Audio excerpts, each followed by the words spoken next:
ॐ श्री गणेशाय नमः। अथः द्वितीयस्कन्धे तृतीयोऽध्यायः। ऋषय ऊचु उत्पत्तिस्तु त्वया प्रोक्ता व्यासस्यामितेजसः सत्यवत्यास्तथा सूत विस्तरेण त्वया नघ तथाप्येकस्तु सन्देहश्चित्तेऽस्माकं सुसंस्थितः न निवर्तति धर्मज्ञ कथितेन त्वया नघः माता व्यासस्य या प्रोक्ता नाम्ना सत्यवती शुभा सा कथं नृपतिं प्राप्ता शन्तनुं धर्मवित्तमम् निषादपुत्रीं स कथं वृत्तवान् नृपतिः स्वयं धर्मिष्ठः पौरवो राजा कुलहीनां संवृताम् शन्तनो प्रथमा पत्नी काः भूत कथयाधुना भीष्मः पुत्रोऽथ मेधावी वसो रंशः कथं पुनः त्वया प्रोक्तं पुरा सूत राजा चित्रांगतः कृतः सत्यवत्या सुतो वीरो भीष्मेणामित तेजसा चित्रांगदेहते वीरे कृतस्तद्नुजस्तथा विचित्रवीर्यनामासौ सत्यवत्या सुतो नृपः ज्येष्ठे भीष्मे स्थिते पूर्वं धर्मिष्ठे रूपवत्यपि कृतवान् स कथं राजं स्थापितस्तेन जानता मृते विचित्रवीर्ये तु सत्यवत्यतिदुःखिता वधूभयां गोलकौ पुत्रो जनयामास सा कथं राज्यं च कथं राज्यं न भीष्माय ददौ सा वरवर्णिनी न कृतस्तु कथं तेन वीरेण दारसंग्रहः अधर्मस्तु कृतः कस्मात् द्वयासेनामिततेजसा ज्येष्ठेन भ्रातृभार्यायां पुत्रावुत्पादितावृति पुराणकर्ता धर्मात्मा स कथं कृतवान् मुनिः सेवनं परदाराणां भ्रातुश्चैव विशेषतः जुगुप्सिमिदं कर्म स कथं कृतवान् मुनिः शिष्टाचारः कथं सूत वेदानुमितिकारकः व्यासशिष्योऽसि मेधाविन् सन्देहं छेतुमर्हसि श्रोतुकामा वयं सर्वे धर्मक्षेत्रे कृतक्षणा सूत उवाच इक्ष्वाकुवंशप्रभवो महाभीष इति स्मृतः सत्यवान् धर्मशीलश्च चक्रवर्ती नृपोत्तमः अश्वमेधसहस्रेण वाजपेयशतेन च तोष्यामास देवेन्द्रं स्वर्गं प्राप महामतिः एकदा ब्रह्मसदनं गतो राजा महाभिषः सुराः सर्वे समाजम्मुः सेवनार्थं प्रजापतिम् गङ्गामहानदी तत्र संस्थिता सेवितुं विभुम् तस्या व्यासः समुद्धूतं मारुतेन तरस्विना अधोमुखा सुरा सर्वे नाविलोक्यैव तां स्थितः राजा महाभिषस्ताम तु निःशङ्कः समः पश्यत सा पीतं प्रेम संयुक्तं नृपं ज्ञातवती नदी दृष्ट्वा तौ प्रेम संयुक्तौ निर्लजौ काममोहितौ ब्रह्माच्युकोपतौ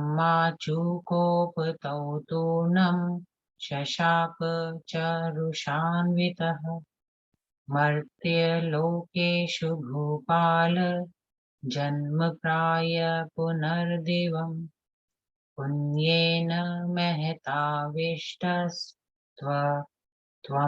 वाप्स्यसि सर्वथा गङ्गां तथोक्तवान् ब्रह्मा वीक्ष्य प्रेमवतीं नृपे विमनस्कौतुकौ तूर्णं निःसृतौ ब्रह्मणोऽन्तिकात् न नृपश्चिन्तयित्वाथ भूर्लोके धर्मतत्परान् प्रतीपं चिन्तयामास पितरं पूर्ववंशज एतस्मिन् समये चाष्टौ वसवः स्त्रीसमन्विताः वसिष्ठस्याश्रमं प्राप्ता रममाणा यदृच्छया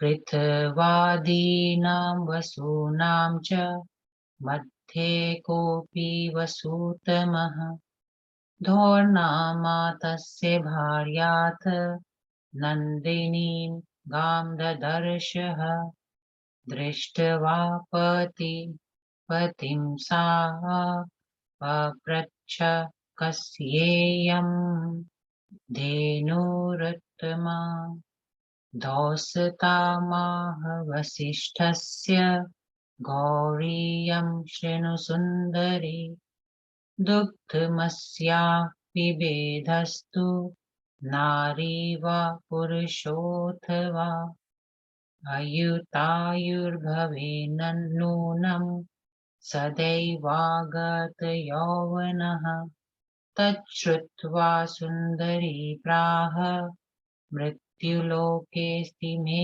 सखी कुशी नरस्य राजर्षे पुत्री परमशोभना तस्य हेतोर्महाभाग सवत्सां गां पयस्विनीम् आनय स्वाश्रमं श्रेष्ठं नन्दिनीं कामदां शुभाम् यावदस्या पयः पीवा सखी मम सदैव हि मानुषेषु भवेदेका जरारोगविवर्जिता तच्छ्रुत्वा वचनं तस्या धौर्जहार च नन्दिनीम् अवमन्ये मुनिं दातं कृत्वाधे सहितो नघ रतायामथ नन्दिन्यां वसिष्ठोऽस्तु महातपा आजगामाश्रमपदं फलान्यादाय सत्वरः न पश्यत यदा धेनुं सवत्सां स्वाक्षमे मुनिः मृगयामास तेजस्वी गहवरेषु वनेष्वपि नासादीता सदा धेनुश्चूकोपातिशयं मुनिः वारुणिश्चापि विज्ञाप्य ध्यानेन वसुभिरताम् वसुभिर्मे हृता धेनुर्यस्मान्मामवमन्यवे तस्मात् सर्वे जनिष्यन्ति मानुषेषु न संशयः एवं शशाप धर्मात्मा वसुंस्तान्वारुणिः स्वयं श्रुत्वा विमानसः सर्वे प्रययुर्दुःखिताश्च ते शक्ताः स्म इति जानन् ऋषिं तमुपचक्रमुः प्रसादयन्तस्तमृषिं वसवः शरणं गता मुनिस्तानाह धर्मात्मा वसुन्दीनान् पुरः स्थितान् अनुसंवत्सरं सर्वे शापमोक्षमवाप्स्यथ येनेयं विहता धेनुर्नदी नन्दिनी मम वत्सला तस्मादयोर्मानुषे देहे दीर्घकालं वसिष्यति ते शक्ताः पथि गच्छन्तीं गङ्गां दृष्ट्वा सरीद्वराम् उचुस्तां प्रणताः सर्वे शक्तां चिन्तातुरां नदीं भविष्यामो वयं देवी कथं देवासुधाशना मानुषाणां च जठेरे चिन्तेयं महती हीनः तस्मात् त्वं मानुषी भूत्वा जनयास्मान् सरीद्वरे शन्तनूर्नाम राजर्षिस्तस्य भार्या भवानघे जाताञ्जले चास्मान् निःक्षिप्स्व सुरापगे एवं शापविमुक्तो भविता नात्र संशयः तथेयुक्ताश्च ते सर्वे जगमुर्लोकं स्वकं पुनः गङ्गापि निर्गता देवी चिन्तयमाना पुनः पुनः महाभीषो नृपो जातः प्रतीपस्य सुतस्तदा शन्तनुर्नाम राजर्षि धर्मात्मा सत्यसङ्गरः प्रतीपस्तु स्तुतिं चक्रे सूर्यस्यामित तेजसः तदा च सलिला तस्मा निःसृतावर्णिनि दक्षिणं शालसङ्काश मुरुं भेजे शुभानना अङ्के स्थितां स्त्रियं चाह मां दृष्ट्वा किं वरानने ममोरावास्थितासि त्वं किमर्थं दक्षिणे शुभे सातमाह वरारोहा यदर्थं राजसत्तमं स्थिता अस्म्यङ्के कुरुक्षेत्र कुरुश्रेष्ठ कामयानां भवत्सु मां तमयोचदथो राजा रूपयौवनशालिनीं नाहं परस्त्रियं कामात् गच्छेयं वरवर्णिनीं स्थिता दक्षिणमुरुं मे त्वमाशील्यस्य च भामिनी अपत्यानां स्नुषाणां च स्थानं विद्धि शुचिस्मिते स्नुषात् मे भव कल्याणी जाते पुत्रेति वाञ्छिते भविष्यति च मे पुत्रस्तव पुण्यान् संशयः तथेत्युक्त्वा गता सावे कामिनी दिव्यदर्शना राजा चापि गृहं प्राप्तश्चिन्तयस्तां स्त्रियं पुनः ततः कालेन कियाता जाते पुत्रे वयस्विनी वनं जिगामिषु राजा पुत्रं वृत्तान्तमुचिवान् वृत्तान्तं कथयित्वा तु पुनरुचे निजं सुतम् यदि प्रयाति सा बाला त्वां वने चारुहासिनी कामयानां वरारोहा तां भजेतां मनोरमाम् न प्रष्टव्यां त्वया कासीत् मणियोगानराधिप धर्मपत्नीं च तां कृत्वा भविता त्वं सुखी किल सूत उवाच एवं सन्दिशय तं पुत्रं भूपतिः प्रीतमानसः दत्त्वा राज्ये श्रियं सर्वां वनं राजा विवेशः तत्रापि च तपस्तप्त्वां समाराध्ये पराम्बिकाम् जगाम स्वर्गं राजासौ देहं त्यक्त्वा स्वतेजसा राज्यं प्राप्य महातेजा शन्तनुः सार्वभौमिकम् प्रजां वै पालयामास धर्मदण्डो महीपतिः इति श्रीदेवी भागवते महापुराणे द्वितीये स्कन्धे तृतीयोऽध्यायः। तीसरा अध्याय हिंदी अनुवाद। ब्रह्मा जी के द्वारा गंगा जी को शाप।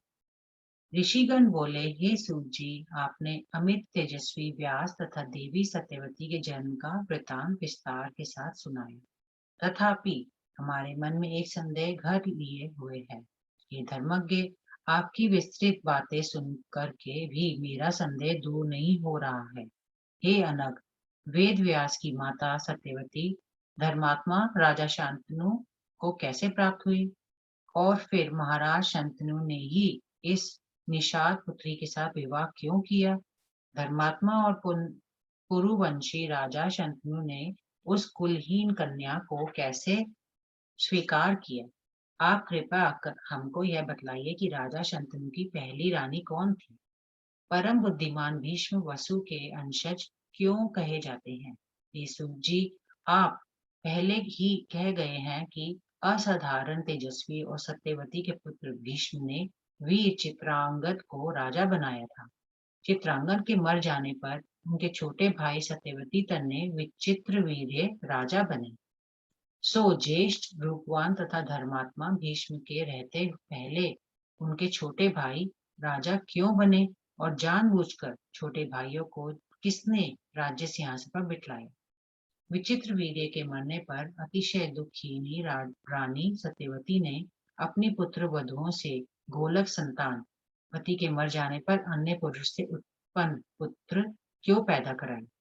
सुंदरी सत्यवती ने भीष्म को राज्य क्यों नहीं दिया, और वीर भीष्म ने अपना विवाह क्यों नहीं किया?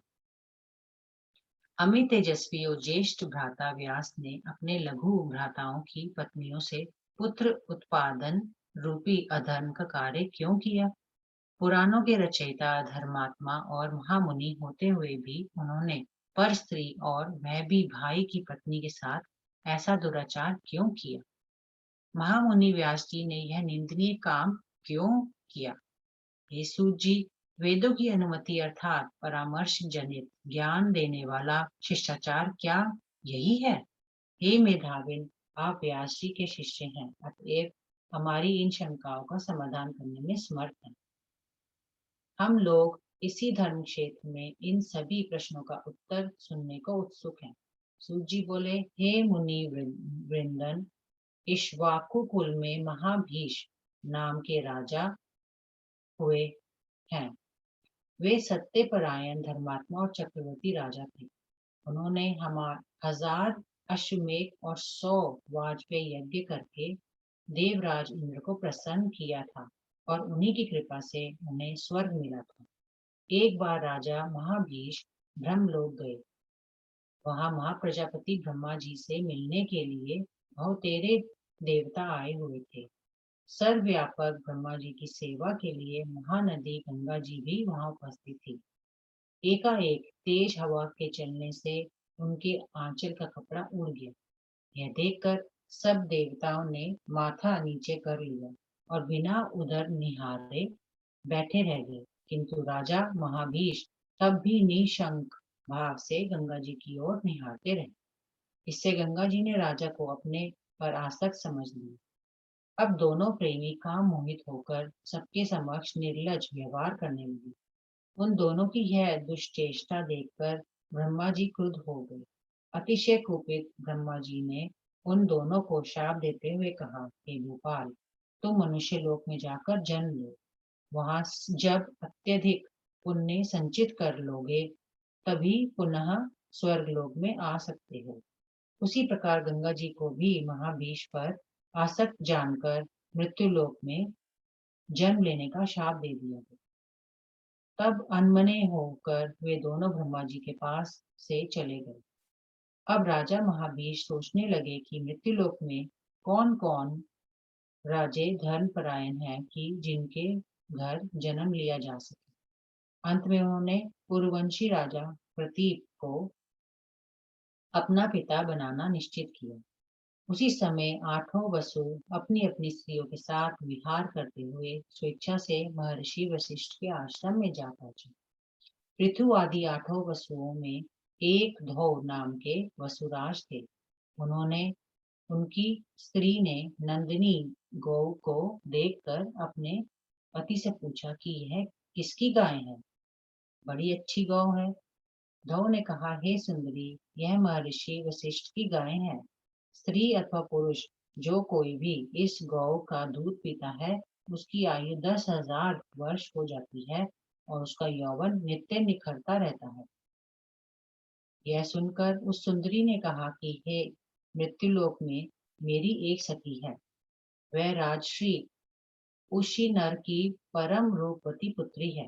हे महाभाग, उसी के पास आपके दुधार सर्वसा कामनाएं पूर्ण करने वाली तथा कल्याणकारिणी नंदिनी को अपने आश्रम पर ले जाइए, जिससे मेरी सखी इसका दूध पीकर बुढ़ापा तथा रोगों से बचकर मनुष्यों में माननीय अकेली स्त्री हो सके। अपनी पत्नी के वचन सुनकर धौ ने नंदिनी का अपहरण कर लिया। पृथु आदि अष्ट वसुओं के साथ रहते हुए भी धौ ने उन इंद्रिय संयमी महामुनि वशिष्ठ की अवहेलना करके यह कुकृत कर डाला। नंदिनी का अपहरण हो जाने के बाद वशिष्ठ जी वन से फल लेकर तुरंत आ गए। तेजस्वी वशिष्ठ मुनि ने जब अपने आश्रम में सवत्सा नंदिनी गौ को नहीं देखा तो वनों और कंदराओं में उनकी खोज की। वहां भी जब वह उन्हें नहीं मिली तब वे अत्यंत कुपित हो गए। वरुण तन ने वशिष्ठ ने जब दिव्य दृष्टि से देखा तो ज्ञात हुआ कि वसुओं ने उस गौ का अपहरण किया है। बस तत्काल शाप देते हुए उन्होंने कहा कि मेरी अवहेलना करके वसुओं ने मेरी गाय की चोरी की है। अतएव सभी वसु जाकर मृत्युलोक में जन्म लेंगे, इसमें कुछ भी संशय नहीं है। इस प्रकार स्वयं वशिष्ठ मुनि ने उन्हें शाप दिया। यह समाचार सुनकर सब वसु उदास हो गए और अपने को शापित जानकर दुखी होते हुए वे सब महर्षि के समीप जा पहुंचे। वहां जाकर वशिष्ठ जी को मनाते हुए वे सब उनके शरणागत हो गए। धर्मात्मा मुनि वशिष्ठ ने उन दीन वसुओं को अपने समक्ष उपस्थित देखकर कहा, 8 वसुओं में से 7 वसु तो 1 साल में ही शाप से छुटकारा पा जाएंगे, किंतु जिसने मेरी प्यारी गाय नंदिनी का अपहरण किया है वह बहुत समय तक मानव देह में निवास करेगा। इस प्रकार शाप पाकर वे 8 वसु चल पड़े। राह में उन्होंने नदियों में श्रेष्ठ गंगा जी को जाते देखा। उन शाप पाई हुई चिंतातुरा गंगा जी से उन्होंने कहा, हे देवी, हम अमृत पान किए हुए देवता मानव गर्भ से कैसे जन्म लेंगे? अतएव हे सरीद्वरे, आप ही मानुषी बनकर हम लोगों को जन्म दे। शंतनु नाम के एक राजश्री हैं, वे अनघे, आप उन्हीं की पत्नी बन जाइए। हे देव नदी, हम सबको जन्म दे देकर आप जल में फेंकती रहें। आपके ऐसा करने से हम लोग शीघ्र शाप से मुक्त हो जाएंगे। गंगा जी के तथास्तु कहने पर वे 8 वसु अपने अपने लोक को चले गए। देवी गंगा जी भी बारंबार उसी शाप की बात सोचती हुई चली। उधर राजा महाभीष जाकर महाराज प्रतीप के पुत्र शंतनु हुए। राजश्री शंतनु बड़े धर्मात्मा और सत्य प्रतिज्ञ थे। उन्हीं दिनों शंतनु के पिता महाराज प्रतीप ने अमित तेजस्वी सूर्य भगवान की स्तुति की। उसी समय जल के भीतर से एक सुंदरी स्त्री निकली और वह आकर महाराज के साखों के लट्ठे जैसी विशाल दाहिनी जगह पर बैठ गई। इस प्रकार गोद में बैठी हुई उस स्त्री से राजा ने कहा, हे सुंदरी, तुम मेरी दाहिनी जांग पर क्यों आकर बैठ गई? उस सुंदरी स्त्री ने कहा, हे कुरुक्षेत्र, हे राज सत्तम, मैं आप पर मोहित हूँ, अतएव आप मेरे साथ संभोग करें, इसलिए मैं यहाँ आकर बैठी हूँ। उस रूप यौवन शालिनी बाला से महाराज प्रतीप ने कहा, मैं कभी किसी पर स्त्री सुंदरी को नहीं चाहता। हे भामिनी, तुम तो मेरा आलिंगन करके मेरी दाहिनी जांग पर बैठ गई हो, सो हे शुचि स्मृते, यह स्थान तो पुत्रों और पुत्र वधुओं का है।